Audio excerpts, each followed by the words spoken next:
สร้างสมบุญกุศลไปเรื่อยบ่ว่าสิบุญเกิดจากการให้ทานบุญเกิดจาก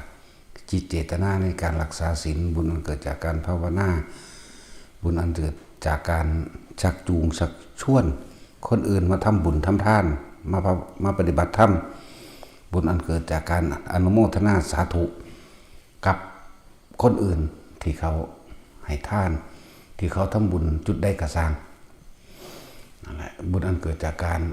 บูชาพระพุทธเจ้าทูปาระหะบูชาคือการกราบไหว้ซึ่งพระพุทธรูปแล้วก็หรือพระสังฆรูปมื้อนี้แหละนั่นแหละเดี๋ยวว่าทูปาระหะบูชาบุญอันเกิดจากการระลึกนึกถึงพระพุทธเจ้าโดยอาศัยเครื่องหมายนิมิตหมายคือต้นโพธิ์ต้นศรีมหาโพธิ์อันเป็นเครื่องสัญลักษณ์เป็นต้นไม้ที่เป็นนางตัสรูจังซี่ บุญอันเกิดจากการกล่าวคำระลึกนึกถึงเดี๋ยวว่านึกถึงบทสรรเสริญพุทธคุณมื้อนี้โอ้ยมันจะเกิดได้หลายอย่างแหละเนาะคือเขาเจ้าเว้ากันเรื่องว่าพระพุทธเจ้าบ่ได้สอนให้สร้างพุทธรูปจังซี่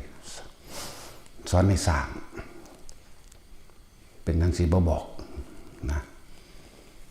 อันนี้จากปากพระอานนท์ที่ถามพระพุทธเจ้าโดยซ้ำไปนะหลังจากที่พระเจ้าปเสนไปขอสร้างก่อนสร้างซ้ำพระองค์จริงหมดตัวไปขอสร้างก้อนหรือสร้างก้อนขอไม่ใช่ว่าที่จริงสร้างก้อนขอเมื่อมันขอสร้างในขณะที่พระพุทธเจ้าเสด็จไปที่ดาวดึงส์พระเจ้าปเสนเป็นผู้สร้างก้อนมุงนะบ่แม่นมาว่าเอาตำราหลังที่ว่าพระนาคเสนกับพระเจ้ามิลินแม่นบ่ล่ะสร้างพระแก้วมรกตพระแก้วมรกตบ่ได้เป็นสมบัติของประเทศใดทั้งสิ้นประเทศใดสถานที่ใดปฏิบัติบูชาประเทศนั้นสถานที่นั้นพระแก้วเพิ่นก็เสด็จไปคือมีหม่องปฏิบัติบูชาได้เพิ่นยังไปเหมือนกันกับพระบรมสารีริกธาตุหรือพระธาตุของพระอรหันต์ต่างๆหม่องใดที่มีการฝึกหัดปฏิบัติเพิ่นเอาบูชาของเพิ่นเอาการปฏิบัติบูชาได้จักว่าล่ะเป็นพระบรมสารีริกธาตุตลอดทั้งพระอธิธาตุอรหันตเจ้าทั้งหลายเพิ่นมาเองหรอกเสด็จมาเองหรอกบ่ทันแต่ไปจากใดหรอกเนาะ ในสมัยนั้นก็ว่าสร้างเท่าองค์จริงเอาไม้จันหอมเอามาตอกมาต่อกันเขาสะกอนได้จึงแกะสลักอย่างก็ล่ะหรือสมัยในสมัยนั้นมันต้นนี้ได้หนาได้ขางแต่ว่าอาจจะต่อทั้งแขนทั้งขามันบ่อาจเลยเว้ยต่อกับต่อรถเอาเว้ยเนาะ สิอาจเห็นแล้วเว้ยกูสร้างเองแท้มันเป็นแมงเพิ่นสิมาเว้าให้กูเดี๋ยวนี้เนาะ นั่นล่ะไปขอบ่แม่นขออยู่แต่ว่าที่จริงสร้างแล้วก่อนขอนั่นแหละเพราะว่าบ่กล้าไปขอตอนบ่ทันได้เฮ็ดแต่เฮ็ดแล้วนี่นั่นแหละหลังจากนั้นพระอานนท์เพิ่นจึงมาถามทีหลังเด้จึงมีบันทึกไว้ในอรรถกถาแต่สำหรับปากพระศาสดาเองเพิ่นว่าออกมานั่นคือสมัยเพิ่นเสวยชาติเป็นพระโพธิสัตว์มโหสถบัณฑิตตอนที่เขาไปตีเมืองวิเทหะบ่แม่นเมืองอีหยังล่ะเมืองของพระเจ้าจุลลีพรหมทัตเจาะปากถ้ำจากน้ำทำท่าเอาสร้างเล่นน้ำตูมไปเพราะน้ำมันไหลลงไปหาเมืองนั้นเจาะปากถ้ำทะลุไปถึง4 กิโลเพื่อสิไปเขาในระหว่างทำกลางวังที่ไปเอาแม่ของพระเจ้าจุลนีพรหมทัตเอาแม่เอาเมียเอาลูกแล้วก็เอาลูกสาวที่เพิ่นใส่กลล่วงว่าสิไปแต่งงานนั่นน่ะนั่นแหละในการสร้างในภายใน4 เดือนนี่แกะสลักภาพสวรรค์ทั้ง6ภาพพรหมโลกภาพจิตรกรรมฝาผนังต่างๆนี่ แต่ก็พุทธประวัติของพระพุทธเจ้ากัสสปะเพิ่นคือคิดออกเอาแต่เพิ่นบ่มีญาณเห็นว่าล่ะสมัยนั้นเพิ่นก็เป็นคนธรรมดานี่แหละเพิ่นคือคิดออกเพิ่นคือบอกนายสร้างทั้งใดสร้างใดเขียนใดเห็นบ่นั่นแล้วพระพุทธเจ้าประสูติตรัสรู้แสดงธรรมปรินิพพานสร้างเทวดาหุ้มล้อมเอาไว้แกะสลักอย่างงามเลยเพิ่นภาพวาดเด้ก็สิเปรียบเทียบซุมื้อนี้ก็คืออยู่ธรรมสันตาเด้ซั่นแล้วเขาคงเจาะไปบ่ได้เบิดให้เห็นสำนั้นก็เอาละเพราะได้หลักฐานเนาะเนี่ยการสืบพุทธศาสนามันแม่นสืบแต่สิเอาตะโตธรรมมาสืบกันเด้สืบด้วยพยานหลักฐานอันเป็นทูปาระหะบูชาสัญลักษณ์เครื่องหมายอันใดอันหนึ่งที่สื่อถึงบุคคลผู้นำธรรมออกมาแสดงคือพระพุทธเจ้าสัญลักษณ์อันเป็นเครื่องหมายของพระพุทธเจ้าเอิ้นว่าถูปาระหะบูชาพระสถูปนี่คือพระธาตุพนมเจดีย์อยู่พระธาตุพนมเขาเอิ้นแต่เจดีย์เจดีย์สถูปเจดีย์หรือการปลูกต้นไม้สีมหาโพธิ์ที่เป็นสัญลักษณ์แห่งเครื่องตรัสรู้เห็นบ่ล่ะวัตถุปาระหะบูชาการสร้างแม้กระทั่งว่าอันเป็นสัญลักษณ์ที่ให้เฮานึกถึงปั้นรูปม้ากันตะกะขึ้นมาจังซี่ก็เป็นสัญลักษณ์นั่นแหละหลายอย่างที่เฮาบ่เข้าใจเทวดาบางจำพวกขอหยังขอพระพุทธรูปด้วยซ้ำไปบางจำพวกเวลาเขาขอภูมะแต่ว่าพวกคนท่านพวกภูมะนั่นนะภูมะเทวดาหรือคนท่านแหละแล้วก็ลุกขะเทวดาเมื่อเขาอยากเปลี่ยนภพเปลี่ยนภูมินั่นนะเขาก็มาขอเอาตรงๆนี่แหละขอให้สร้างอันนั้นนี่ให้ได้บ่นะถ้าก็ผิดหน้าใครควรเบิ่งแล้วเคยทำบุญทำบาปมานำกันบ่อ๋อเคยผู้อื่นเฮ็ดให้ได้บ่ได้เว้นจากเฮาล่ะผู้เดียวเท่านั้นนอกนั้นผู้อื่นเฮ็ดบ่ได้เพราะเขาลงใจกับเฮาเข้าใจบ่ล่ะผู้อื่นเขามันบ่แสบใจเนาะแต่เฮ็ดให้จังซี่นะเขาก็ยินดีอนุโมทนาสาธุนำเขาก็ได้รูปกายที่เต็มบริบูรณ์อาการครบ32หูก็บ่หนวกตาก็บ่บอดคือครบสมบูรณ์เลยล่ะเขาก็โมทนาสาธุนำเป็นการสืบศาสนาเรียกเอิ้นว่าสัญลักษณ์มันบ่แม่นสืบแต่คำสอนอย่างเดียวที่พวกคัดค้านบอกว่าแม่นกันวาดรูปเอาอยู่ไหมวาดรูปไผซั่นวาดรูปเจ้าของบ่แม่นว่าล่ะมานะทิฏฐิมันได้เว้าแล้วมันได้ว่าแล้วมันบ่ยอมรับแม่นบ่ล่ะมันบ่ลงมันบ่ถิ่มตัวนั้นออกก็เลยวาดเอาวัดใดเดี๋ยวนี้บ่มีรูปพระพุทธเจ้าแม่นว่าซั่นหม่องใดบ่มีเดี๋ยวนี้นะนั่นแหละตำรากล่าวมาว่าแต่ขนาดเขียนใส่ใบใหม่เขียนใส่กระดาษอานิสงส์5กับพุ่นตัวสร้างด้วยเงินและทองอานิสงส์เท่านี้สร้างด้วยดินอานิสงส์เท่านี้สร้างที่อานิสงส์สูงที่สุดก็คือสร้างด้วยแก้วแบบว่าล่ะแก้วมันชื่อว่าใดมันหลายอยู่ดอกเพิ่นไล่ลำดับมาอยู่นั่นแหละจังว่าเป็นหยังสิว่าสร้างเอาดินเหนียวมาปั่นมื้อนี้จังว่าทุกคนว่างจางคายลงเสียบ่มีผู้ใดบอกตะแก่นมันได้ดอกก็โตพระพุทธเจ้าเองก่อนที่ตรัสรู้ก็เป็นคนธรรมดานี่แหละเห็นบ่ล่ะก็มีลูกมีเมียนี่แหละก็ใส่ชีวิตมาครึ่งนึงในอันนั้นแหละในคฤหัสถ์ก็ดีก่อนสิตรัสรู้ก็มีการทำผิดทำถูกเป็นธรรมดาเห็นบ่ล่ะสั่นละเว้ยบ่แม่นไปฮอดปัวขึ้นเป็นพระพุทธเจ้าเลยเด้ว่ามันเกิดมาเป็นพระพุทธเจ้าเลยได้ล่ะนี่ก็เหมือนกันในเมื่อมันมีมาแล้วนะที่พระเฮ็ดพระสร้างไปนี่เฮาก็บ่ได้สร้างแบบเป็นเครื่องประดับประดาเด้เฮาสร้างด้วยความเคารพมากๆเด้นี่บอกผู้ใดเอาพระพุทธรูปเอาหยังมาถวายบ่ว่าสิเป็นพลาสติกที่เขาลอขึ้นมาเฮาก็มีความเคารพแบบเหมือนองค์จริงไปเลยเด้เขาบ่ได้ว่าโอ๊ยอันนี้แก้วเนี่ยบ่มีค่า ทองคำมีค่าแค่อันทองเหลืองมีค่า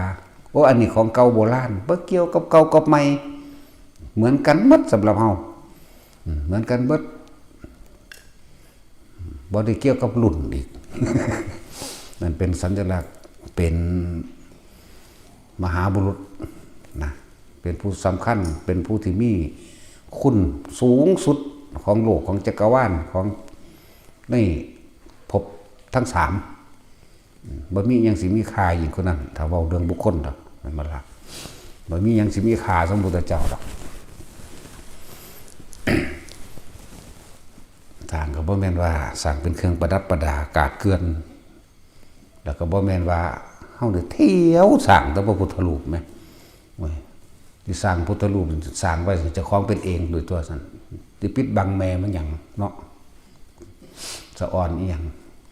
เป็นเนื้อเป็นหนังเป็นเอ็นเป็นกระดูกเป็นจิตเป็นวิญญาณขึ้นมา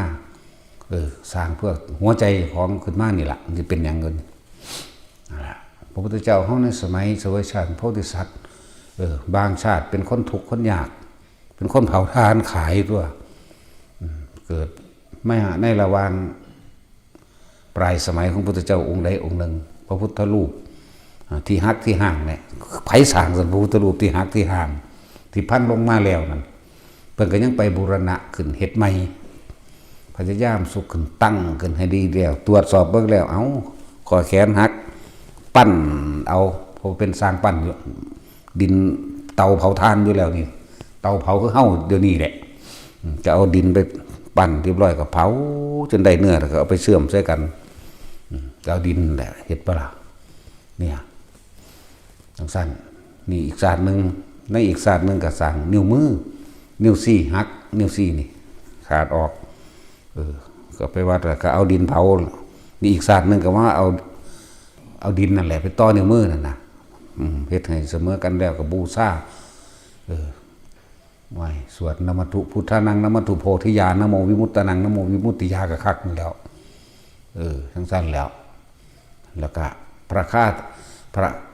คาถาอันเป็นความเคารพนอบน้อมอันนี้บ่ฮู้ว่าเกิดขึ้นถึงยามใดมันไกลเกินนี่แหละมันเป็นเรื่องที่ไกลสมัยเพิ่นมาเกิดเสวยชาติเป็นนกยุ่งท่องเลยซั่นคนคือว่าได้ซั่นมันบ่ล่ะผู้ใดเป็นผู้ว่าซั่นก็นกยุ่งท่องตะกอนมุงบัดนี้มาเป็นพระโคดมพระแห้งแล้วเพิ่นก็ยังไปเอาอดีตนิทานของเพิ่นเองได้ล่ะนิทานแปลว่าเรื่องเล่าสืบต่อกันมาตามความเป็นจริงเด้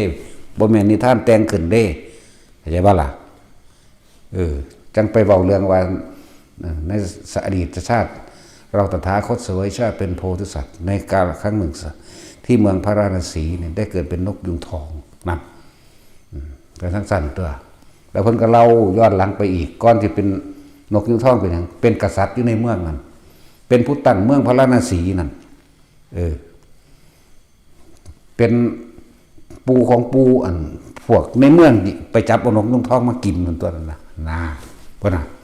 แต่ก้อนนั้นเพิ่นไปใส่อีกนะแน่แต่ที่ไรแล้วมันจบบ่เป็นแต่ว่าอันใดที่มันเป็นประโยชน์เฮ็ดเป็นโลดมันบ่เฮ็ดให้ผู้ใดตายดอกเนาะในเมื่อว่าบุคคลผู้ใดผู้หนึ่งบ่ข้อขาดบาดตายบ่เสียชีวิตบ่ทรัพย์สินเฮ็ดไปเถอะนะเหมือนกันแหละกับคำสอนใครก็ช่างถ้าเป็นไปในการแห่งความตรัสรู้ตามความเป็นจริงบรรลุธรรมถึงพระนิพพานบ่ต้องไปบายเบียงว่าเป็นคำสอนคนนั้นคนนี้เพราะนั่นคือธรรมเหมือนกันไม่ต่างกันเลยอย่างว่ามันบ่ต่างกันเด้เพราะนั่นคือธรรมเหมือนกันพุทธเจ้าบ่ได้เป็นผู้สร้างสวรรค์นรกบ่ได้เป็นผู้สร้างพระนิพพานพุทธเจ้าบ่ได้เป็นผู้สร้างธรรมมันบ่เข้าใจว่าล่ะบ่ได้สร้างสิ่งทั้งหลายเหล่านี้บ่ได้เป็นเจ้าของสวรรค์นรกตลอดทั้งนิพพานแต่ว่าพระองค์ตรัสรู้เห็นเป็นสยามผู้เห็นด้วยตนเองรู้ด้วยตนเองในสิ่งที่มันมีอยู่แล้วธรรมชาติของมันมีอยู่เป็นเช่นนั้นมันเป็นตถาตาธรรมชาติมีอยู่เช่นนั้นเป็นเช่นนั้นสวรรค์ก็มีอยู่เช่นนั้นตามคนทำดีพรหมโลกก็อยู่เช่นนั้นตามคนทำดีนรกก็มีอยู่เช่นนั้นตามคนเลวพระนิพพานก็มีอยู่เช่นนั้นตามบุคคลที่ว่างตัณหานั่นเพิ่นบ่ได้สร้างขึ้นเด้ เพิ่นเข้าไปเห็นตามข้อเป็นจริงแล้วเพิ่นจึงนำมาสอนมาบอกแนวทางว่าเธอทั้งหลายทำอย่างนี้อย่างนี้ก็จะถึงเองแน่แม่นบ่ล่ะสั้นตัวจึงบอกว่าคำสอนใครก็ช่างเถอะถ้าให้มันเข้าถึงพระนิพพานได้นั่นคือทำเหมือนกันจังว่าที่บอกมานี่บ่อยากให้ทุกคนไปข้างไปฆ่าไปยึดสิ่งใดปล่อยให้หมดรวมลงคำนี้ก็ได้ตัวสัพเพธรรมานังพิริปัสสายะนี่มันบอกสิ่งทั้งหลายทั้งปวงไม่ควรเขาไปยึดมั่นถือมั่นนะว่าไผสิเว้าหรือบ่เว้าก็สร้างมันนั่นแหละแต่คือหญิงตัดอ้อยทุกอยู่ในขันหาทุกอยู่ในขันซีทุกอยู่นี่ลูกนี่ลงก่อยผู้เดียวโอ้ละนอมันก็ล่ำไปของมันเด้อพระองค์หนึ่งเอามาไข่ข้อเราพิจารณาบรรลุอรหันต์ไหมเขาก็แต่งก่อนล่ำแต่เขาพุ่นนั่นบ้าล่ะจริงๆเขาก็ได้ยินได้ฟังมาจากหมอล่ำที่ล่ำถึงคำสอนพุทธเจ้าล่ะคือเฮาซุมื้อนี้แม่นบ้าล่ะกากุสันโธโกหน้าก็มันกากุสันโธข้าพเจ้าขอกราบไหว้เคารพน้อมๆถึงพระกากุสันโธโกนะมะนาสะและพระกัสสโปและโคตโมตลอดทั้งในอนาคตภาคหน้าสีอริยะมีไตรโยนเขาก็ยังล่ำอยู่เนาะนี่เฮาล่ำก็เป็นอยู่ได้แห่งบ่ล่ำซื่อมันสิม่วนโพด ล่ำก็เป็นอยู่เด้อแต่เสียงอ๋อมันสิคืองัวห้องว่ะสิคือพระเยสวนว่ะพระเยสวนเราขึ้นล่ำทั้งปลายขามพุ่นเนาะอยู่บ้านตาดแล้วก็งัวพวกไว้ล่ะโอ้แล้วเนาะซั่นหลวงตาโอ้ยลงมาแม่ลงมามึงขึ้นไปยังหั่นเป็นได้พี่ม่วนบักเรื่องจริงเด้อนี่ม่วนบักน้องล่ำแต่ของล่ำบ่เป็นอิจฉาเขาเนาะว่าดิโอ้ดิธรรมดาว่าแล้วก็หยอกแล้วเนาะโอ้ยกูก็วันก้อยว่ามันหงอหาแม่ว่าซั่นอิจฉาเขาติว่าซั่นธรรมดาว่าล่ำไปอีกเลยมันเอาแม่พี่สอยแม่พูดแล้วเราก็เล่นน้ำได้สอยธรรมดาว่ะสอยแล้วเท่าจิตตายไปใบหัวเด็กหน่อยทำตายไปใบคุยผัวแล้ววันหัวเด็กหน่อยเมื่อนี่ลาแม่พอสิแม่สิห่มผ้าให้เราก็ยังเว้าอยู่เอาเรื่องจริงได้เลยเท่าจิตตายไปใบคุยผัวว่าระวันหัวเด็กหน่อยเอามานี่ล่ะแม่จะห่มผ้าให้นี่ก็สวยว่าซั่นต้องซั่นแล้วได้ก็สร้างทอคำพูดของใครก็ตามเนี่ยถ้ามันทำให้เราเข้าถึงที่สุดแห่งพระนิพพานได้ไม่ได้ต่างกันคือทำเหมือนกันที่เรามาอยากให้ทุกคนละความเห็นละความยึดถือต่างๆอันใดก็ตามเพราะพุทธเจ้าห้องตรัสรู้ธรรมชาติตามความเป็นจริงไม่ได้ไปเอาของไผ่มาแต่ว่าเป็นผู้ไปคุณพบคุณพอกฎแห่งธรรมชาติตถาธรรมชาติเป็นแบบนั้นของมันเองคนทำดีก็จำได้ดีเป็นธรรมชาติของมันคนทำเร็วเป็นไปตามเร็วโดยธรรมชาติของมันคนว่างตัณหาก็เป็นเข้าสู่พระนิพพานก็เป็นธรรมชาติของมันเป็นเช่นนั้นของมันเองตถานั่นแหละเพิ่นจึงใส่แทนคำว่าตถาคตนะเป็นสั้น มีการสร้างพุทธรูปสร้างมานานแล้วเขาก็ต้องสืบพยานหลักฐานโดยวัตถุเงินบละเมื่อสืบพยานหลักฐานโดยวัตถุสืบพยานหลักฐานโดยการจารึกเข้าสู่ในวัตถุนั้นแต่บ่มีสิ่งเหล่านี้เขากับบ่ฮู้ละแต่ว่าพอสร้างเป็นนั่นกันวาดเอาอยู่ไหมเนาะจังว่าให้ทุกคนที่บ่ให้เขาไปยึดติดก็ที่สร้างหรือว่าสร้างก็ถึงในปัจจุบันนี้เขาก็เอาทำคำสอนนั่นแหละเหมือนกันแหละแต่พระพุทธเจ้าว่าใส่ผ่ากาสาวพัดให้เขาเป็นตัวอย่างเขาก็บ่ฮู้จักวิธีใส่คือกันเด้เนาะก็รูปร่างหน้าตาบุคคลผู้นั้นจักเป็นจังใดก็มีในบันทึกพุทธลักษณะอยู่เด้ตลอดทั้งอนุปยัญชนะ80มันบ่ล่ะพุทธลักษณะเป็นจังใดคิ้ว ดำแบบนั้นแบบนี้ตากลมดำแบบนี้แบบเขียวนินยังก็ว่าไปปากแบบนี้หูแบบนี้หูยาวเพราะพระพุทธองค์ฟังแต่สิ่งที่เป็นสัมมาทิฏฐิมีลิ้นที่ยาวสามารถเลี่ยทำความสะอาดใบหน้าได้ถึงเลี่ยเป็นถึงปลายคิ้วปลายผมบนไดยุนาภาเลี่ยรอบใบหน้าได้จนถึงใบหูนั่นสิเพราะพระพุทธองค์พูดแต่สิ่งที่เป็นสัมมาทิฏฐิมันมีเหตุแห่งการใดมากหมดนั่นแหละมีแขนยาวโดยไม่ต้องย่อตัวคือปลายนิ้วมือพนถึงเข่ามีนิ้วมือที่เสมอกันมีนิ้วเท้าที่เสมอกันมีส้นน่องที่ยาวมีฝ่าเท้าที่นูนเสมอกันของพวกเขามันเบาเลยเห็นปะของพวกเขามันเบาลงเห็นไหมล่ะแล้วก็มีไล่อย่างละอนุพยัญชนะ80อย่างในหันมีรูปนกขุมมีรูปนกยุ่งมีรูปสร้างรูปม้าอันเพิ่นเกิดมานั่นแหละคุณแจ็คบ้าล่ะมีรูปกระต่ายมีรูปจักรมีรูปนาครูปคนรูปเกวียนรูปรถลูกหงรูปยังเต็มอยู่ในตีนเพิ่นข้างละ40เรื่องอื่นว่าอนุพยัญชนะทั้ง80เป็นไงมีขนมีอุณาโลมเกิดขึ้นระหว่างกลางคิ้วนี่ก็ว่าไปนั่นแหละวงคนลายฝดชื่อว่าได้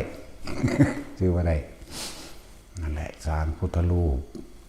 ไม่ว่าเล็กหรือใหญ่ถ้าจะพูดถึงนะอานิสงส์หากัปนี่หมายถึงว่าเขาเกิดเว้นวายอยู่ในเฉพาะพุทธศาสนาและเป็นบุคคลที่มีรูปร่างครบสมบูรณ์บ่พิการบ่ปากแหว่งเพดานโหวบ่หูกินบ่นิ้วขาดบ่อีหยังก็แล้วแต่คือสมบูรณ์ตลอดจนเท่าตายหรือหากับนี้นั่นแหละมันก็มีอยู่ในหนังสือไปอ่านเราอันนั้นมันพระเจ้าปัสเสนเป็นผู้สร้างก้อนโมนี่แต่ที่ว่า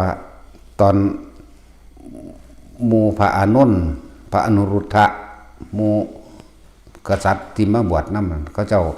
ตอนนั้นเพิ่นบ่ทันได้บรรลุเพิ่นก็ปั้นรูปเหมือนอยู่ได้ล่ะเขาเจ้าเอาดินเหนียวน่ะมาปั้นนะครับแต่ว่าปั้นตอนนั้นปั้นตอนเป็นเจ้าชายบ่ทันไปบรรลุนะพ่อเพิ่นคิดฮอดพ่ออีพ่อใหญ่สุโธธนะนั่นน่ะคิดฮอดหลายเฮ็ดจังไดน้อนั่นแหละเหมือนเลยอยากให้ของขวัญพ่อเนาะก็เลยไปปั้นรูปเหมือนเพิ่นแต่ว่าก็เอาผ้ามาห่มไว้เด้เอาผ้ากาสาวพัดไปห่มไว้อยู่นั่นแหละแต่จะว่าก้อนหมู่จักถ้าว่าปั้นรูปเหมือนนั่นก็มีอยู่แล้วรูปเหมือนตอนบ่ทันได้ตรัสรู้แต่ถ้าตอนตรัสรู้แล้วพรรษาที่7หรือที่8นี่ล่ะไป8หรือ9นี่ล่ะที่เพิ่นเสด็จไปดาวดึงส์นั่นพระเจ้าพระเสนเป็นผู้สร้างไว้สร้างไว้แล้วก็ไปเพิ่นเสด็จลงจากดาวดึงส์สู่เมืองสังกสนครทำบุญแล้วนิมนต์เขาวังบัดนี้ก็เอาตั้งไว้ในแท่นอีกทีนึงพอตะเพิ่นเดินเข้าไปพระพุทธรูปองค์นั้นทำความเคารพน้อมๆเด้พระพุทธรูปนะรูปเหมือนนั่นนะ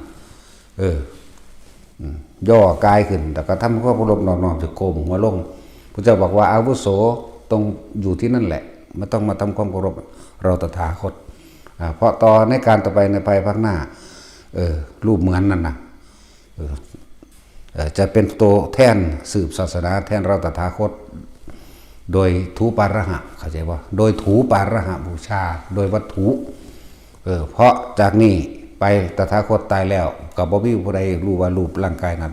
แห่งเราตถาคตเป็นเช่นไรให้อาวุโสจงอยู่เช่นนั้นเถิดนะนี่แหละนี่เบาทีมาต่อมาพระเจ้าประเสนไปถามอานิสงส์กับพระอานนท์แต่พระอานนท์เพิ่นก็บ่รู้อานิสงส์ก็เลยต้องไปถามกับพระพุทธเจ้าเข้าใจบ่ล่ะก็มันก็ยังมีเอวเมสุตังเอกังสัมปชัญญะภควาก็มีมาอยู่ไทยชื่อว่าเป็นคำแต่งใหม่หรือแต่งเก่าก็สร้างเขาเข้าใจบ่ล่ะก่อนพระพุทธเจ้าสิเกิดเป็นเสวยชาติเป็นโพธิสัตว์ก็สร้างมาอยู่ตลอดเดี๋ยวว่าล่ะชัดแล้วที่เด่นชัดเลยคือพระมโหสถเต็มเลยอันนี้ตั้งแต่วันจุติกิจพุ่นเพิ่นเขียนสลักเอาไว้นั่นบ่ล่ะนั่นแหละวันจุติกิจแม่ฝันว่าจังซี่ ประสูติตรัสรู้ปรินิพพานยังก็ว่าไปแม่นเบิดเลยตลอดต้องสั่งสาวกซ้ายขวาหลายยาวเด้4 กิโลเห็นไหมอันเพิ่นวาดไว้ไหม บันทึกเป็นพุทธประวัติของพระพุทธเจ้ากัสสปะ4 กิโลจนว่าออกจากปากถ้ำนี่เขาสู้ออกจากปากถ้ำแล้วข้ามเรือไปเสื้อว่าสิเขาเขตแดนเมืองเขาจะของเมืองวิเทหะพระเจ้าจุลนีพระมทัต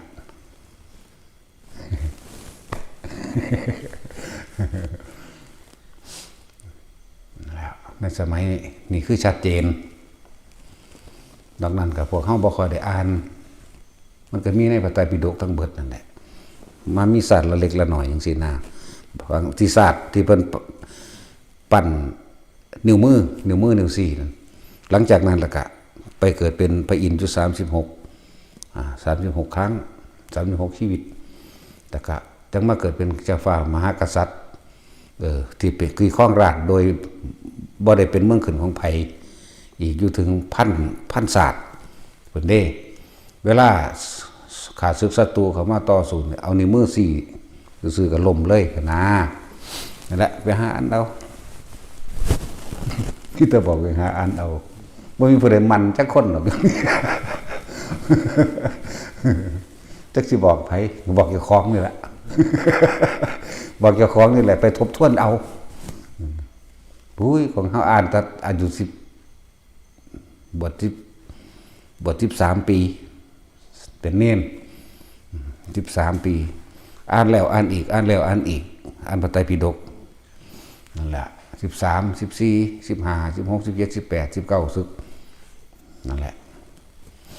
เรื่องสั้นอ่านเรื่องสั้นอ่านหลายแบบเพราะมันอ่านแต่ของสอธรรมภักดีแต่ว่ามักของสอธรรมภักดี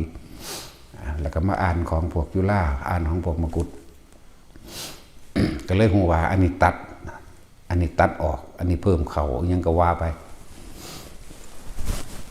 นั่นแหละแล้วเขาจะมาถอด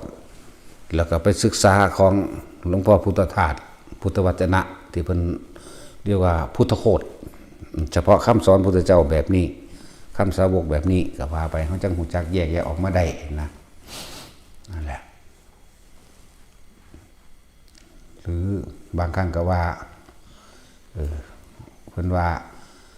อภิธรรมบ่สำคัญเหมือนกันบ่แมนบ่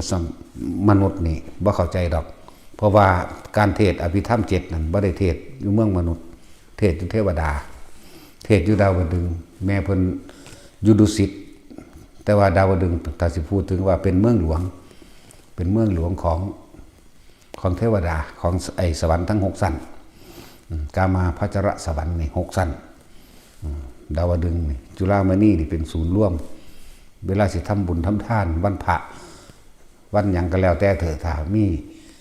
ภิกษุผู้ทรงฤทธิ์นะบางองค์ขึ้นไปเทศนาเขาจะสิร่วม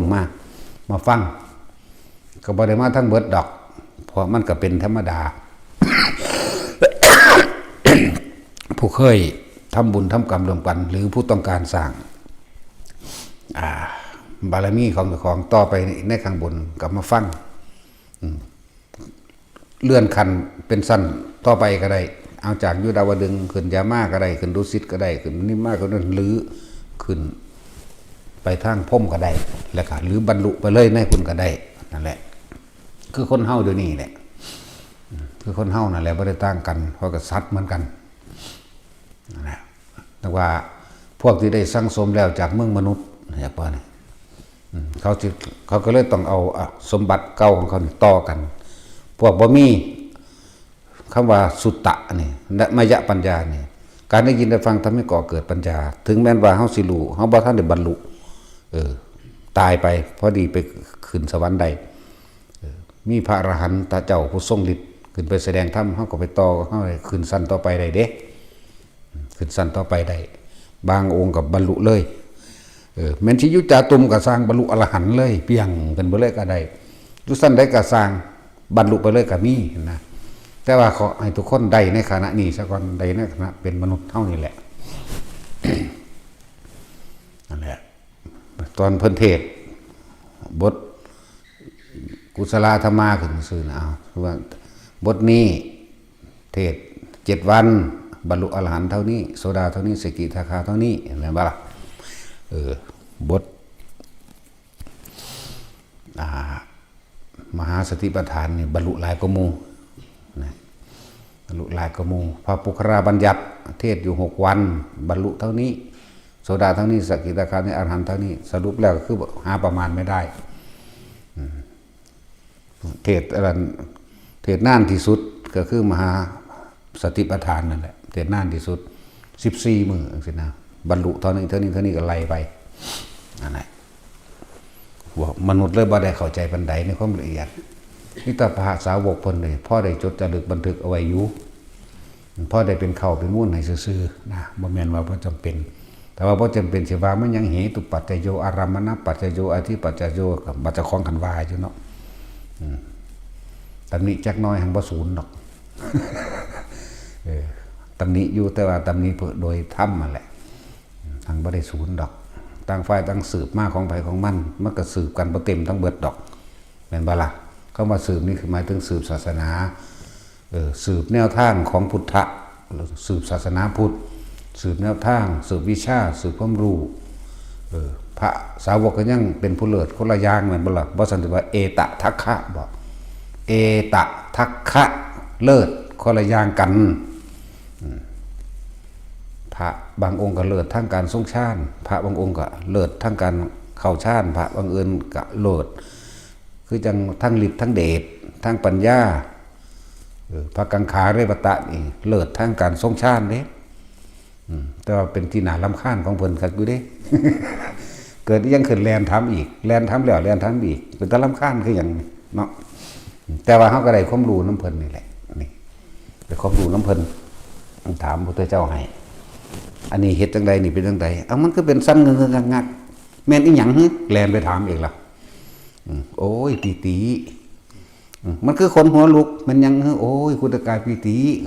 ไปเฮ็ดอีกแบบแลนไปถามอีกแล้วนะแต่มันห้ามฟ้ามึงใส่ซะก่อนมัน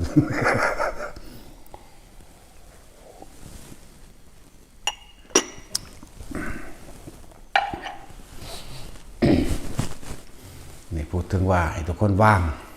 เกี่ยวกับว่าคือเฮาบ่ต้องไปยึดติดถือมั่นอีหยังกับไผก็สิแสดงออกมาแบบนี้อยากบ่ล่ะคำพูดของใครก็ช่างเถอะถ้าเป็นธรรมทำให้บรรลุเข้าสู่พระนิพพานได้ไม่ต่างกันนั่นคือธรรมเหมือนกันบ่ให้เขาไปยึดติดบ่ให้เขาไปอันนั้นอันนี้ให้ไปของไปฆ่านะการสร้างพุทธรูปมีมาก่อนพระเจ้าเกิดนะการภาวนาพุทโธมีมาตั้งสมัยสุเมธาดาบทนั่นบ่ล่ะสีอสงไขยเป็นต้นแล้วมีมากก่อนนั้นอีกเพราะว่าพุทโธพุทธังอิหยังก็แล้วแต่นี่ล้วนแล้วแต่เป็นการสื่อสารความหมายถึงพระพุทธเจ้าผู้นำความรู้อันประเสริฐมาให้พวกเฮาได้ปฏิบัติสร้างมาเรื่อยๆนั่นแหละตอนนี้การสืบศาสนามันก็บ่แม่นว่าจังซี่เอาตะแกนมันมาเว้าเนาะจังซี่แล้วมันก็มีสร้างวัดสร้างว่าเป็นธรรมดาเป็นอารามเป็นที่อยู่เป็นอาศัยเนาะที่อยู่อาศัยแต่บ่มากครับอันผู้มีปัญญามากคือพระสารีบุตรสร้างพระไตรปิฎกแม่จนก็เฮ็ดหนังสือพระไตรปิฎกกันในสมัยสั้นพระอนุมัติสีแน่พระอีหยังแน่หลายอยู่ดอกบ่แม่นว่าตาสร้างแต่ยกตัวอย่างมาผู้เดียวผู้อื่นก็สร้างคือกันนั่นแหละเนาะหังยกมาผู้เดียวไปยกเบิดหันมันก็สิต่อได้ล้านพระธรรมขันธ์แล้วแต่ซ้ำนี้ก็ยังอ่านบ่ได้อยู่บ่แล้วอยู่บวชก็มาอยู่ในทำเฮาเบิ่นอ่านจบจักคนล่ะบ่พระเฮาก็เลยเนาะจบจากองค์ละบุภาษาแขแหล่ซะในตู้ทำตรงนั้นแม่นว่าล่ะฉบับสีแดงๆมันเดี๋ยวสอธรรมหบดีไม่100 เล่มอันสีน้ำตาลใหม่มัน80 เล่มสีฟ้าน่ะ45 เล่มแน่มีทุกฉบับได้ยินนี่แม่นว่าล่ะหังสิอ่านได้เท่าใดนะนั่นแหละแต่ถ้าอ่านเบิดทุกฉบับแล้วหังบ่แม่นอ่านอยู่ในนี่ก็อ่านอยู่หังบ่แม่นทั้งได้เบิดเพราะเฮาอ่านมาก่อนนั้นแล้วตั้งแต่พูนวัดสุวรรณวาส ก็ไปคนไปเอามาที่ละเล่มจบแล้วก็เอาไปเน็บไว้ก็เอาเล่มนี้เจ้าว่าเน็บเล่มไปเลยว่าแม่นแค่นั้นเด้เป็นตลอดอันอยู่ตลอดละ5 ปีกว่าๆบ่พอหากว่าๆแต่เน้นอันนั้นศึกษาตลอดบ่แม่นแค่อ่านเด้บัดนี้อันของเล่นที่ว่าแก้วมาเล่นนี่ได้ก้อนนั้นแต่เป็นเน้นพุ่นเด้อันเล่นบางสิก็คือพวกกันว่ามันคือโยกคักแต่มันคือสั้นคักแต่คือบางเว้นมันถามมึงอยู่ผู้เดียวมึงก็เอาแม่งเต็มที่โลดนะก็ยังว่าอยู่กูก็เฮ็ดก้อนนั้นอีกตัวว่ะนี่แนวถาดถาวายเข่านี่เห็นบ่นี่เป็นล้อนี่เอาเองเอาขึ้นมานั่งจับไว้มันก็หมุนควงลวงขวาขาอยู่ผู้เดียวตัวบังคับมันแล่นต่ำพุ่นต่ำพี่ก็เฮ็ดได้เบิดตัวภาษาซ้ำนี่ก็ยังว่าเฮ็ดเล่นเฮ็ดฝึกโอ้ยมันม่วนเฮ็ดเฮ็ดเอาเองอยู่ผู้เดียวนี่เฮี้ยวอยู่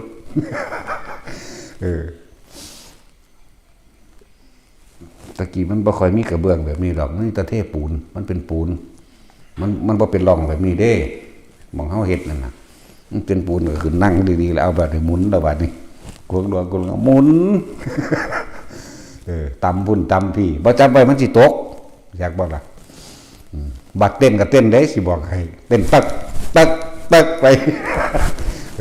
วิธีภารณาปีติมันโยกบ่ให้มันโยกหน้ามันก็โยกขวาซ้ายบ่มันโยกมันก็หมุนบ่มันหมุนก็เต้นตักไปแล้วง่ายหลวงปู่เฒ่า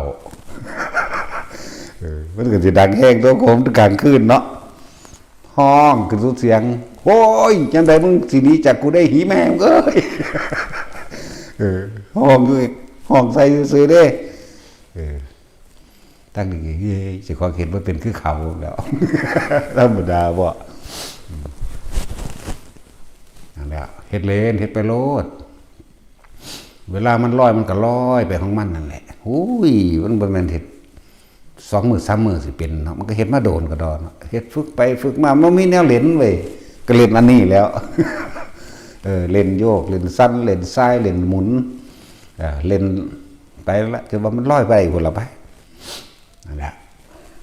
ของเล่นเฮ็ดอันนั้นเฮ็ดอันนี้ออกจากผ่าออกจากมือบ่ว่าตะผ่าแล้วนั่นแหละพวกเขาเฮ็ดเบิ่งแหน่ก็บ่ฮู้ว่าสิว่าจังไดในวิธีก็บอกวิธีแล้วก็ไปต่อยอดเอาเองก็ยังว่าอยู่บ่ก็บ่ฮู้ว่ามันออกมาได้จังไดคือกันนั่นแหละอธิบายบ่ได้มันออกจากผ่าก็อธิบายบ่ได้บ่ว่าหินบ่ว่าแม้กระทั่งเอาหนังสือนี่ส่งไปให้อีกผู้นึงเฮ็ดได้ทีเดียวเฮ็ดฮู้แล้วสำนั้นแต่ก็บ่เฮ็ดอีกถ้าเอาหนังสือนั่นน่ะหนังสือวิสุทธิมรรคนี่แหละพับใส่กับคมไว้ซื่อๆนึกเล่นๆซื่อๆได้ล่ะหนังสือไปหาผู้นี้อยู่ซั่นเอามือคมไปซื่อๆบึบลงอีหลีหนังสือไปผ่ายังพุ่นตกต่อหน้าเขาพุ่นเป๊ะลงต่อหน้าเขาพุ่นเอาได้อีหลีนั่นเด้อได้ก็ได้แต่ตัวอธิบายบ่ได้คือกันแล้วเฮ็ดไปเฮ็ดมากันไปค่ำๆอยู่ในห้องนั่นแหละอยู่ในประตูนั่นแหละพิ้งข้างๆวามออกมาทางนอกได้เฉยไหมธรรมดาบอกก็บ่เข้าใจคือกันมันออกมาได้จังไดแต่มันเข้าบ่ได้ที่มันหลอกทางในไว้หลอกทางในไว้เนาะค่ำๆคือเฮาพิ้งมันทะเนิงอยู่ซื่อๆนี่แหมมันวามออกมาโลดมันสิไปเข้าใจมันออกมาได้จังไดแต่ของออกเอาเองเป็นเอาเองก็ยังงงอยู่แม่มึงบาดนี่กูสิเข้าไปได้จังไดก็งัดตาต่างก็เติงเอาเดี๋ยวมาทางเอางัดออกก่อนก็บุกโง่บ่ได้แล้วก็เฮ็ดเอาไว้แล้วแต่หลวงปู่เฒ่าแต่โอ้โหคุยอยู่จังได๋อีแหมงสิหนีจังได๋อีแหมงสิหนีอยู่ว่าซื่อๆดอกนั่นแหละหลายแบบอุ้ยเสือว่าสิเป็นทั้งสันได้เสือว่าสิเข้าใจได้ก็เล่นอยู่พอแห้งเด้เล่นเด้ว่ามันเอากิ่งอย่างว่านี่เฮ็ดเล่นเฮ้อันนั้นอันนี้บัดสิเข้ากับเขาได้วามได้คือกันเสือกใครอยู่ถ้าเขามันไปล็อกประตูเรียกว่า คือเขาล็อกประตูกุญแจไว้คือกัน บัดนี้เขาใครได้ว่ามันแกะหน้าต่างออกมาได้ซื่อๆตัวทั้งสั้นแล้ว ใครแน่บอกตั้งหน้าต่างตีบ่ได้สูงนะหน้าต่างก็พอดีเพียงเอิกหนึ่งตรงหลักนั่นแหละหลายอย่างที่เฮ็ดเล่นมาเด้อบ่ซั่นสิบอกให้พากันเล่นว่าอย่าไปเว้าเลยอย่าให้ผู้ทำเลยเสียเวลาคือเขาเว้าโอ้กูบ่เห็นว่าอันผู้เว้านั่นเดินจงกรมทำหน้าที่หรือส่องลมอยู่ตลอดบนมือเบิดเว้น2ซอดอกเว้ยเนาะไผเว้าก็สร้างเว้าด่าแมงเบิดนั่นแหละบ่ได้สอนดอกเว้ยเห็นว่าสิส่องอยู่ในลมตลอด24ชั่วโมงหรือเอายืนเดินนอนอยู่กับลมเอาจะไปทำอย่างอื่นเอาเว้ามาแม่เจ้าก็กินข้าวมึงจับลมอยู่บ่วะเนาะเว้ามาแม่เป็นผู้เพิ่นบรรลุแล้วเพิ่นบ่เว้าเด้นั่นแหละเพิ่นบ่เว้าดอกมันเป็นเครื่องอยู่พระเจ้าเฮาให้ก็สอนให้พวกเฮามีเครื่องอยู่อยู่มั้ยเรียกว่าวิหารธรรมมั้ยบางคนก็อยู่ในปฐมฌานทุติยฌานตติยฌานจตุตฌานแล้วก็อรูปฌานในอากาสานัญจายตนะฌานอากินจัญญานังวิญญาณัญจายตนะมั่งอากินจัญญายตนะมั่งนั่นเองว่าสัญญาณสัญญายตนะมั่งเขาจะก็อยู่ของเจ้าเข้าออกสลับเล่นเป็นตั้ง4แหละนั่นแหละคือพระกังขาเรวตะเพิ่นก็เลยเป็นผู้ชินชำนาญในการเข้าออกในการส่งเข้าออกและทรงนั่นแล้วในรูปฌาน4อรูปฌาน4สมาบัติ8มันตัวของเพิ่นจังซั่นแล้วอยู่ไปหั่นแหละเป็นเครื่องอยู่ซ้ำตายแล้วมันมาล้มหายใจเองดอกบาดก่อนสิตายมันคนเฮาบาดใจสิขาดมันสิมาอยู่นี่เองดอกนาฝึกรถนาที่บอกว่าเกิดนั้นขึ้นก็สร้างพวกเจ้ากรรมมาล้มก่อนนั่นน่ะบาดสิตายคนมันเคยฝึกแล้วมันยอมรับมันทำใจแล้วแม่นบ่ทันได้ชินชำนาญก็สร้างมันสิคว้าใส่ไผคิดถึงไผซอยเฮาบ่ได้มันกลับมาล้มเองดอกนาขอให้ฝึกไว้เป็นแนวทางเถอะฝึกไว้แล้วพูดถึงว่าการสืบพุทธศาสนาการสืบแนวทางของผู้รู้โดยธรรมะการสืบธรรมะบ่ได้ว่าทูปาระหบูชาบุญอันเกิดจากการทูปาระหบูชาบางคนเกิดมาบ่เคยเห็นแม้กระทั่งเรียกว่าอันตทานแห่งพุทธศาสนาคืออันตทานของศาสนาของพระพุทธเจ้ากัสสปะจังสิบ่มีพระสงฆ์จักองค์แจ้บ่ล่ะบ่มีเลยแต่คนนั้นก่อนที่ตายไปนึกถึงต้นโพเห็นบ่เนี่ยต้นโพเป็นเครื่องตรัสรู้ของพระพุทธเจ้าตายไปสวรรค์ใดทั้งสี่แล้วตอนนี้ผู้นี้ก็ไปกราบพระสถูปเจดีย์นั่นทูปาระหบูชานึกถึงสตุเจดีย์อันนี้ยินเขาว่าเป็นสถานที่บรรจุกระดูกพระพุทธเจ้าตัวตายไปสวรรค์บ่ว่าจะเป็นของพระสงฆ์บ่ว่าจะเป็นของพระพุทธเจ้าเด้อบัดนี้พระพุทธรูปนั่นแหละก็เป็นทูปาระหบูชาเดียวกันนั่นแหละบ่เคยเห็นตัวจริงนะก็ไปไหว้พอดีตายซ้ำก็ไปสวรรค์แน่มันทำให้เกิดความสงบเย็นภายในตัวเองความสงบเย็นอันเกิดจากการเคารพนอบน้อม คือการระลึกนึกถึงอย่างสิไหวถ้าจะบอกเรื่องนั่งนั้นเมื่อนั้นเป็นมือเวียนเทียนในสมัยของพุทธเจ้ากัสสปะแม่บอกเราเป็นสามหน่อยเราหากก็ได้16 ปีนั่นแหละพ่อกับแม่หวงบ่อยากให้ไปวัดน้ำพ่อกับแม่พูดจะพากันไปเวียนเทียนบอกง่ายๆจะไปเวียนเทียนในสมัยของพุทธเจ้ากัสสปะนั่นแหละนั่งดิอยากไปทั้งที่ตั้งใจไว้แล้วนี่ถือดอกไม้ไว้แล้วนี่อาการปิติพระอุปงคาปิติเกิดขึ้นทำให้กายนั้นลอยไปถึงก้อนพ่อแม่เจ้าของอีกพูนไปมันไปค่อยๆลงของมันเองอยู่ต่อหน้าต่อตาพระสถูปเจดีย์พุ่นนั่นแหละองค์พระอุปงคาปิติทำให้กายนั้นลอยขึ้นลอยไป ไปเลยแล้วก็เกิดความปราบปลื้มปิตินิ่งอยู่ข้างเล่าแต่หอดแม่ไปถึงแล้วเอ้าเจ้ามาได้จังใดอีหลาท่านหนูก็บ่รู้คือกันเกิดความขนลุกขนพองสยองก้าวน้ำตาไหลเกิดขึ้นกายร่างกายนี่ก็ลอยไปเลยท่านลอยออกทางหน้าต่างท่านจนว่ามาถึงตรงนี้ก็เลยมากราบไหว้อยู่นี่มาหอดก่อนพ่อแม่อีกนั่นแหละจังสั้นก็มีนั่นแหละเกิดจากการฝึกขึ้นก็มีแต่ว่าของเพิ่นนั้นมันเป็นเองของมันบ่ได้ฝึกบ่ได้หัดอีหยังดอกแต่ว่าเราอยากไปเราตั้งใจไว้แล้วพุ่นเราไปเลี้ยงงัวอยู่พุ่นนั่งกันนั่นแหละหลายอย่างเด้อสะสมไปพวกเฮาสะสมไปมันบ่เฮ็ดอย่างเดียวดอกหน้ายังไปก็ดีทางพุทธรูปมีอานิสงส์แล้วผู้สร้างพุทธรูปผู้แรกรูปเหมือนพระพุทธเจ้าพระเจ้าปัสเสนส่วนนั้นนี่มาสร้างในพศประมาณ500นึงดอกอันเรื่องพระแก้วแต่ก่อนนั้นเขาเจ้าสร้างพระพุทธรูปแกะสลักบ้านใดเคยเห็นบ่ไผก็ดีแกะสลักใหม่เก่าๆนั่นน่ะนั่นแหละต้นแบบตัวอย่างมันมีมาแล้วเฮาสิเห็นน้ำหอเจ้าบ้านมั่งเฮาสิเห็นน้ำหอพระพุทธตามบ้านหรือในวัดเก่าๆนั่นแหละ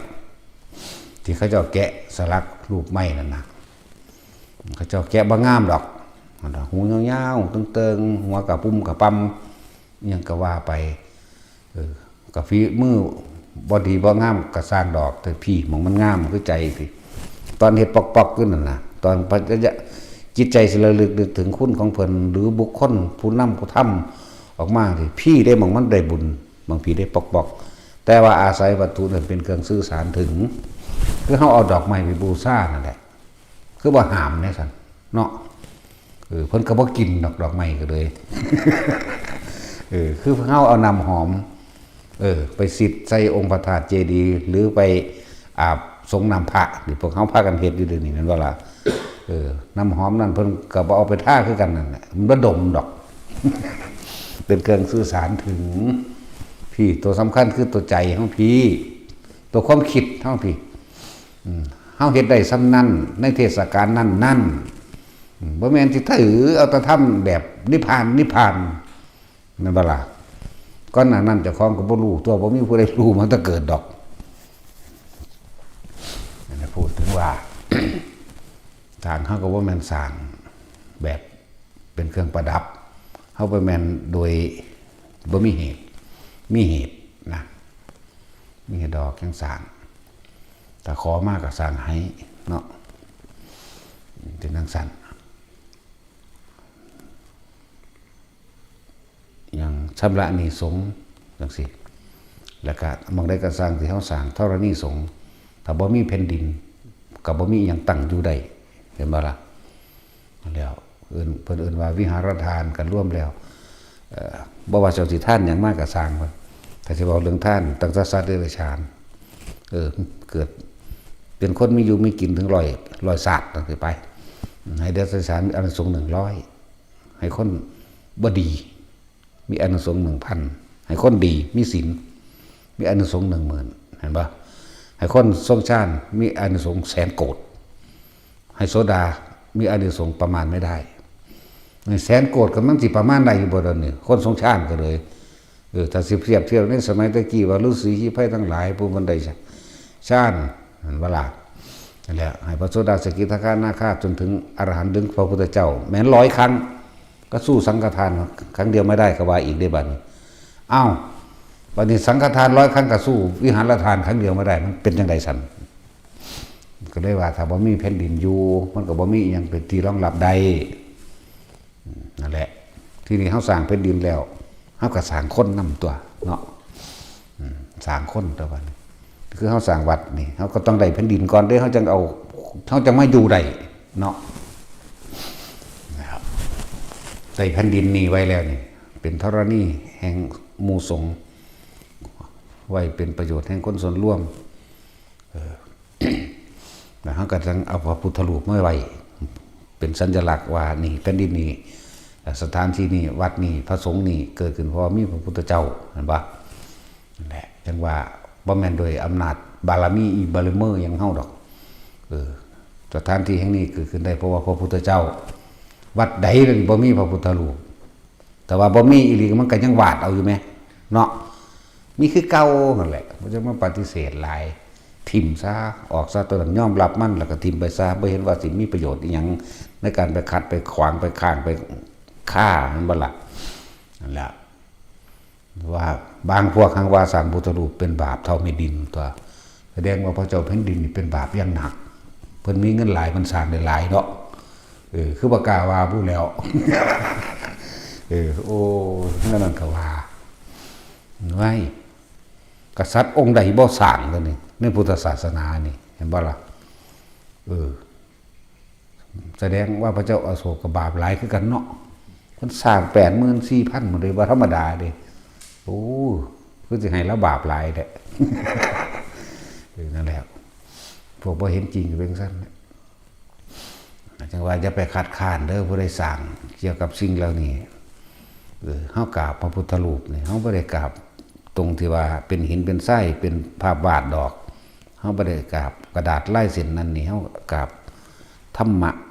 คือบุคคลผู้นี้เป็นผู้เอาความจริงออกมาแสดงให้พวกเฮา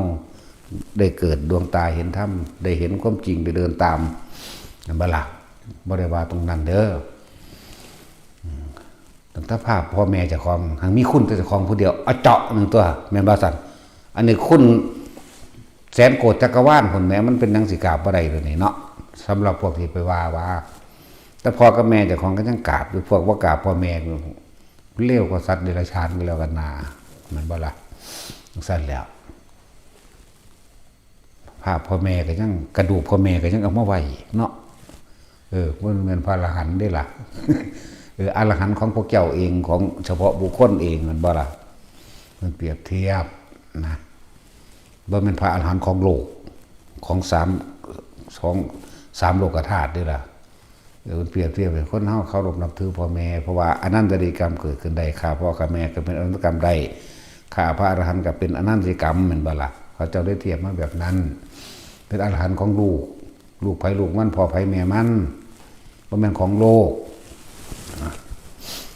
แจกแจงรายละเอียดปีกสะเก็ดปกิณกะย่อยๆให้ฟังอันกราบต้นไม้สีมหาโพธิ์อันเป็นเครื่องหมายตรัสรู้ของพระพุทธเจ้าก็ยังเป็นบุญได้เป็นสวรรค์ได้ไหมสถูปพระเจดีย์แห่งบ่เป็นรูปอย่างตัวเป็นสถูปเจดีย์ส่วนตัวเนาะยังไปได้สังเวชนียสถานสถานที่สำคัญต่างๆอันยำให้เกิดจิตใจมันฮึกเหิมต้องการปฏิบัติตามบ่แม่นสลดสังเวชให้ห้องเด้เข้าใจว่าสังเวชนียสถานที่ทำให้จิตใจกล้าหาญเด็ดเดียวสถานที่เฮ็ดให้เฮาฮึกเหิมขึ้นเข้าใจบ่ล่ะสถานที่ของผู้มีชัยเด้นั่นน่ะที่หยังที่ประสูติแม่นบ่ซั่นที่ตรัสรู้ที่ปรินิพพานแม่นบ่ล่ะก็ยังสั่นตัวที่แสดงธรรมนั่นได้ทั้งเบิดเฮานี่เห็นต้นม่วงเขาก็ว่าหม่องนี้เป็นหม่องตรัสรู้ของพระพุทธเจ้าอีกองค์นึงที่เพิ่นเอาต้นม่วงนั่นเป็นต้นสีมหาโพธิ์เข้าใจบ่ล่ะต้นว่ากับพระพุทธเจ้าองค์นึงต้นมณีโคตรคือต้นไส้ก็เป็นพระพุทธเจ้าองค์นึงต้นปาเป้งคือต้นโพเฮาเอิ้นโพนี่ที่จริงคำว่าโพนี่มันรวมเบิดโดเด้จักว่าล่ะโพธิญาณเด้อันหม่องตรัสรู้สัมมาสัมโพธิญาณเด้เอิ้นรวมเบิดแล้วซุมื้อนี้เฮาเอิ้นต้นโพต้นอัศทพฤกษ์ต้นไม้อันนี้ไม่ใช่ที่บุรุษทั่วไปจะเข้าถึงได้เรียกว่าอสัตตบุรุษนี่ละสัตตบุรุษนี่ละพฤกษ์ต้นไม้ที่ไม่ใช่บุคคลทั่วไปจะเข้าถึงได้เรียกว่าอสัตตพฤกษ์นั่นแล้วแปลใครๆปานนี้ล่ะเว้ยเนาะยันบ่เข้าใจหลายก็เลยเนาะต้องเป็นเฉพาะมหาบุรุษเท่านั้นตัวต่อมาเอิ้นไม่พันปีมาเอิ้นต้นปาเป้งนั่นแหละต้นปาเป้งก็เลยต้นไม้ยางปาเป้งนะต้นไม้ยางพวกเขามาเอิ้นต้นโพนี่มันร่วมเบิดแล้วเด้บางองค์ก็ตรัสรู้ที่ต้นกากระทิงจักว่าล่ะก็เฮาปลูกจังได๋ต้นกากระทิงก็ดีบางองค์ก็ตรัสรู้ที่ต้นไผ่ใหญ่บางองค์ก็ตรัสรู้ที่ต้นไม้จำปาต้นแคฝอยต้นสึกมื้อนี้ต้นไม้ตรัสรู้ บางทีเขากับ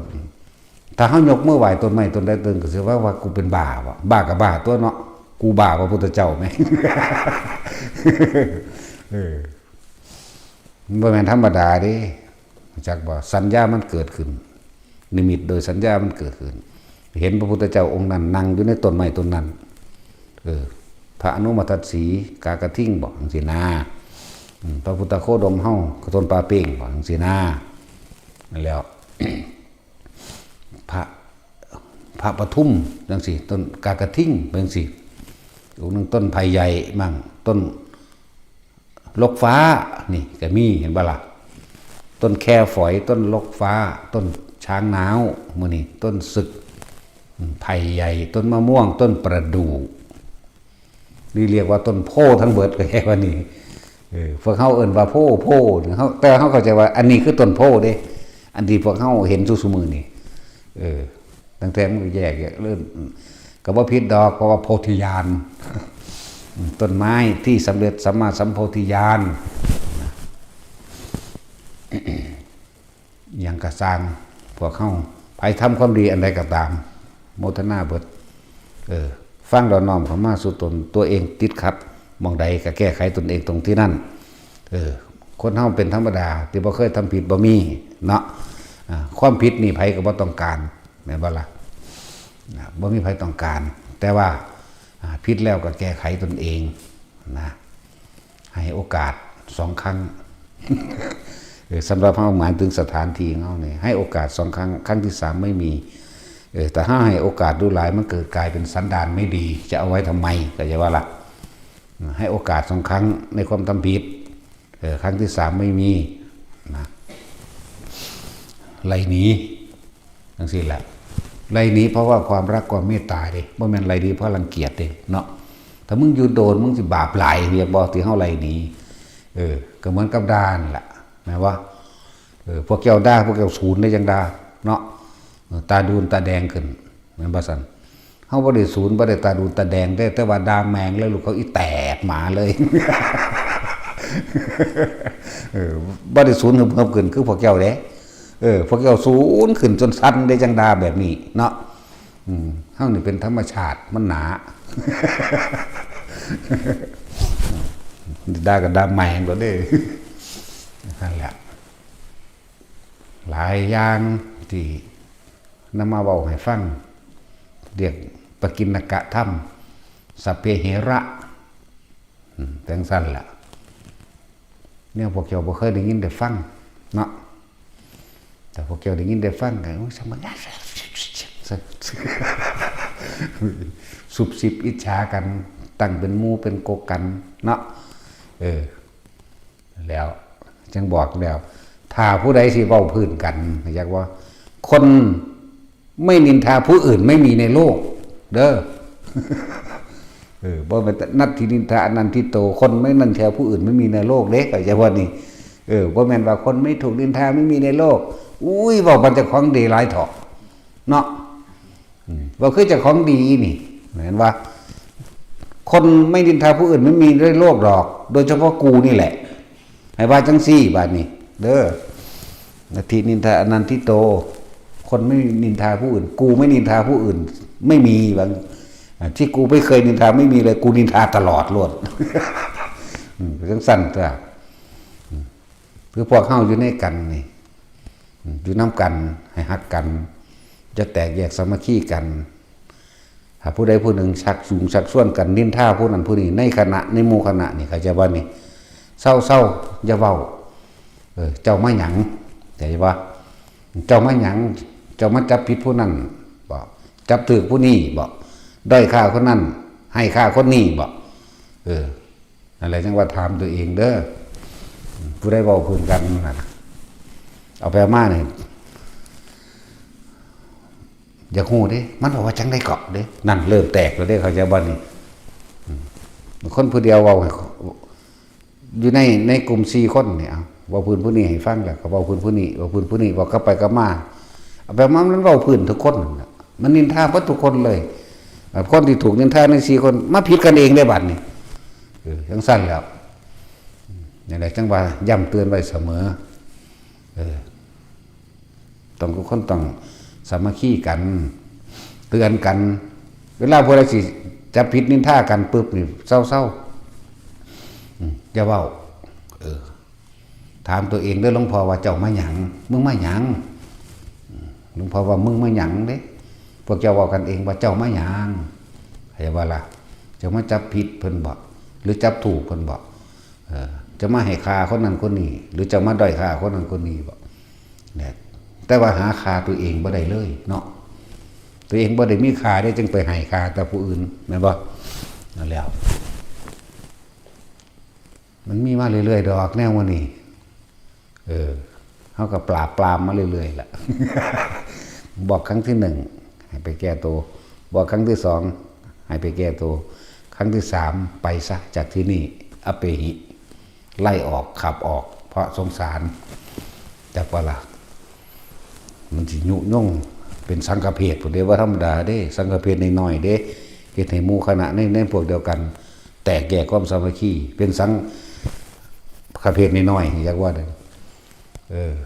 กระตกนรกอยู่เด้น้อยๆก็เลยลองเบิ่งแม่ สั่นแหละแล้วก็เป็นเครื่องกั้นมรรคผลนิพพานของตนพร้อมเด้อกับคนที่ปฏิบัติธรรมเด้อผู้นี้สายนี้เอาเว้าเรื่องสายผู้นี้ภาวนาพุทโธผู้นี้ว่าแต่อานาปานสติขวางกันเข้าใจบ่ผู้อานาปานสติบ่ขวางผู้พุทโธดอกจังซี่นะแต่ผู้นี้โอ้ยผิดวิธีเจ้าผิดเข้าใจว่าล่ะบาดนี้อันผู้ไปขวางหมู่ว่าผิดภาวนาบ่ลงภาวนาบ่สงบนะผู้บ่ขวางสงบปล่อยว่างได้เป็นระดับแต่ว่าผู้ไปตั้งตนว่าไปขวางถ้ำเขานั่นน่ะแต่ขวางเลยบ่ลงเองก็จะว่านี่มันไปยึดมั่นถือมั่นในอันใดอันหนึ่งนั่นแหละจึงบอกว่าบ่ต้องไปยึดมั่นถือมั่นอีหยังอันใดมันเป็นเครื่องซื้อน้อมนำให้เกิดความเสียสละให้เกิดความทำดีสนับสนุนกันเลยมันบ่เป็นเรื่องข้อขาดบาดตายสนับสนุนกันโลดนะมันบ่ได้เฮ็ดให้ผู้ใดเสียชีวิตและทรัพย์สินบ่มีผู้ใดเดือดร้อนให้ไปนะอย่าไปเหนียวหลังอย่าไปทวงกันไว้คือจังเฮาไปกรุงเทพนะเนาะเฮาอยู่อำนาจเฮาก็ไปสายอำนาจทั่ว เป็นผู้อยู่นครสวรรค์ก็ขึ้นไปถนนสายนั้นทั่วเนาะผู้อยู่ภาคใต้ก็ขึ้นถนนสายนั้นก็ไปกรุงเทพคือกันอยู่มั้ยเนาะหลักกรรมฐานแต่เราโดยพระพุทธโฆษาจารย์เขียนเอาไว้40อย่างพุ่นมั้ยแต่สำหรับพระพุทธเจ้าเพิ่นก็บอกว่าอานาปานสติอยู่เพิ่นก็ตรัสรู้อันเดียวนี้เพิ่นเราแล้วเว้าอีกย้ำแล้วย้ำอีกเน้นแล้วเน้นอีกก็มันบ่ทันได้เข้าใจครับเป็นธรรมดาแล้วก็เฮ็ดไปต่างๆนานาสารพัดไปซะก่อนเป็นการสั่งสมคนเฮาสั่งสมก็มีความเพียรมีความพยายามมีความอดทนไปพร้อมศรัทธาธรรมดาแล้วก็จังเริ่มกับศรัทธาจังเริ่มมีกำลังเป็นอจารศรัทธาเป็นว่ากล้าอย่างว่าอย่างเด็ดเดียวยังอาจหารอจารศรัทธาเอาตายเขาแรกจากจะละจนบ่นั่นแหละอจารแต่คือจะละจนนั่นแหละนั่นแหละอย่างสั่นกล้าหาญบากบั่นใช้โดยบ่ได้คำนึงถึงสิ่งใดเลยอจารศรัทธาอย่างสั่นนั่นแหละหลายๆอย่างมานี่เว้าสัพเพเหระพวกเราฟังไผสิภาวนาพุทโธก็ตามสัมมาอรหังก็ตามนามาพะทะหรือสิเว้าคำใดก็แล้วแต่นั่นเป็นเครื่องกำกับความคิดเอาไว้บ่ให้มันไปแต่ว่าทุกอย่างที่ภาวนาย่อมประกอบด้วยลมหายใจเหมือนกันนี่แค่นี้มันบ่ล่ะนี่ว่าจะไปขวางกันล้วนแล้วแต่เป็นความดีเหมือนกันบ่แม่นว่าสิเน้นผูกขาดแต่อันเดียวสิรับตาก็ได้บ่รับตาก็ได้แต่ว่าของเฮานั่นน่ะถนัดลืมตาเว้ยเฮารับตามา20ปีแล้วเด้หากระมื่นตาได้10ปีนึงเด้ รับตาหลง เลื่อนไปรับตาหลงว่าเจ้าของรู้โดยไม่ได้รู้ว่าเจ้าของหลง หลงว่ารู้แต่ไม่รู้ว่าหลงเนาะงงว่าตัดสิน บ่มีหยังได้สึงลึงได้ตัดสินจักสิเว้าใดๆคือมันเป็นสมองก้อนหินนะหินแม่ลังเลยบ่แม่นลูกลังแบบมันก้อนใหญ่ รู้ยังกระซางถ้าประกอบด้วยความรู้สึกตัวนี่ตั้งหากเด้อนี่อย่างหนึ่ง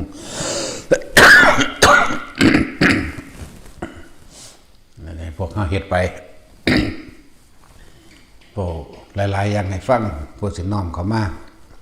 แต่ว่าในสถานที่ของเขาเองในหมู่คณะทั้งเบิดบ่ว่าพระภิกษุสงฆ์มื้อนี้ถ้าสิเว้าเพิ่นกันสิเว้าให้กัน เอาพระวินัยขึ้นมาเว้ากัน บ่ได้ให้เอาความเห็นตัวเว้า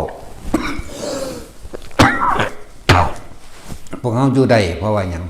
อยู่นี่เขาบ่มีระเบียบเขาบ่ได้ตั้งกฎหลวงพ่อนี่บ่มีกฎมาจากว่ากฎระเบียบบ่แม่นกฎไปทุดงกฎทุดงก็บ่มี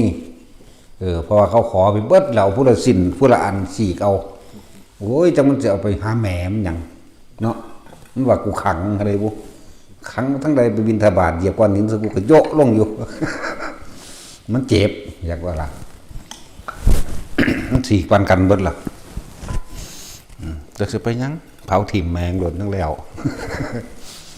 บ่มีกฎระเบียบที่ตั้งขึ้นโดยลำพังตนเอง แต่พวกเขาอยู่ในกฎระเบียบของอริยวินัยทุกคน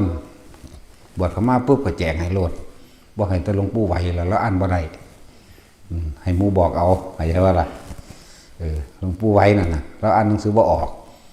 แต่ว่านับเลขกับท่อนเงินถึกปึ๊ด บ่ว่าสิเป็นสตางค์กับกระถือ นะเรียนลูกใหญ่จบปริญญาเบิดนะตัวลูกใหญ่ขึ้นมาเป็นบ้าเป็นหยังล่ะเป็นหนี้ปั๊ดเอาโลดปานนั้นว่าเรียนสูงพอบ่ได้เรียนหนังสือลูกเรียนจบปริญญาใหญ่ขึ้นมาหาได้การงานที่ดีสบายบ่เคยลำบากซ้ำคือพ่อคือแม่เนาะอันว่าตาจุ้ยกับแท็กซี่แต่ว่าเป็นหนี้พุ่นละ3 ล้าน4 ล้านโอ้มันเป็นบ้าอีหยังบ่สู่อันผู้บ่เรียนซ้ำเนาะมันบ่ล่ะสั่นแล้วหังหาหังหนัก นักหนีหมู่ภิกษุสงฆ์เฮาการว่ากล่าวตักเตือนซึ่งกันและกันให้ว่ากล่าวโดยพระวินัยเด้บ่ได้ให้เอาอารมณ์เด้ ให้เอาพระวินัยนั่นแหละหมู่นี้ก็คือกันพวกเฮามาหยังเข้าใจว่าล่ะแต่สิเว้าพื้นกันนินทากาเล่กันอยากว่าล่ะเจ้ามาหยังหลวงพ่อว่าเจ้ามาหยังวางที่แต่ว่ากล้าเว้าอ้างหลวงพ่อก็ได้แม่นบ่ล่ะแต่ว่าบ่ต้องมาซอหลวงพ่อเด้บ่มัก ขี่ซอตอแหลระวังดีๆเด้อันแลนมาเสนอหน้าเฮ็ดเอาหน้านี่ได้หนีเด้สิบอกให้เด้อ บ่ได้มักจังเม็ดเด้ได้หนีหลายเลยเด้อันพวกมาขี่ซอตอแหลมาเอาหน้านี่ผมทำเพื่อหลวงพ่อเด้ว่าซั่นโอ้ยถ้ามึงเดินจงกรมส่องๆอยู่เบิดมืออันนั้นแหละเฮ็ดเพื่อกูวะเข้าใจว่าล่ะไปเบิ่งยามใดเดินจงกรมส่องๆอยู่เอาขยันขนาดแดดออกผ่าคมหุ้มหัวเนาะเอาจังซั่นไปส่องเบิ่งอีกแล้วนั่งอยู่หั่นไปส่องเดินอยู่หั่นแม่นว่าล่ะอันนี้ต่างหากที่เฮาต้องการบ่แม่นกวาดขยะมาจากกองนึงแล้วมาอ่านเฮาล่ะผมตั้งเพื่อหลวงพ่อเฮ็ดอีหยังกับเพื่อหลวงพ่อเห็นว่าล่ะคมเหงหมูกับเพื่อหลวงพ่อ ได้หนีสิบอกให้เด้อเพื่อหลวงพ่อคือบ่เฮ็ดนำหลวงพ่อบุว่าสั่นแหละเฮ็ดตามเพิ่นตัวถ้าจะเพื่อเพิ่นแหมเฮาบ่ต้องการคำยกย่องเฮาบ่ต้องการให้เพิ่นได้มาเอาหน้าผมเมื่อยขนาดเลยมื้อนี้เพื่อหลวงพ่อเด้นี่ยามึงได้หนีเร็วๆแนวนั้น ได้หนีเบิดเอาโลดพวกนั้นเพื่อหลวงพ่อนั่นสุก็เฮ็ดเพื่อสู่เพื่อเป็นหยังเฮาต้องการหยังเดินจงกรมทำสมาธิยืนเดินนั่งนอนอยู่แต่กับทำอย่างเดียวนี่แหมบ่ต้องมาบอกจักเบิดแหละเนาะอยู่ป่ายังหูจักหลวงวิธีเราก็ยังหาวิธีอ่างม่วนมา ฝันหลวงพ่อบอกให้กลับว่าซั่น เอาเฮายังเอาไปเฮาไปอ่างนะฝันถึงหลวงพ่อว่าเพิ่นอยากหาแนวรวมเพิ่นอยากมาทางนั้น หลวงพี่กอบเนาะฝันอยู่ว่าเด้ตั้งแต่จากหาหมูมาตั้งแต่มันไปบ่ได้บ่ไหวให้เขามาโกะที่ไปครับ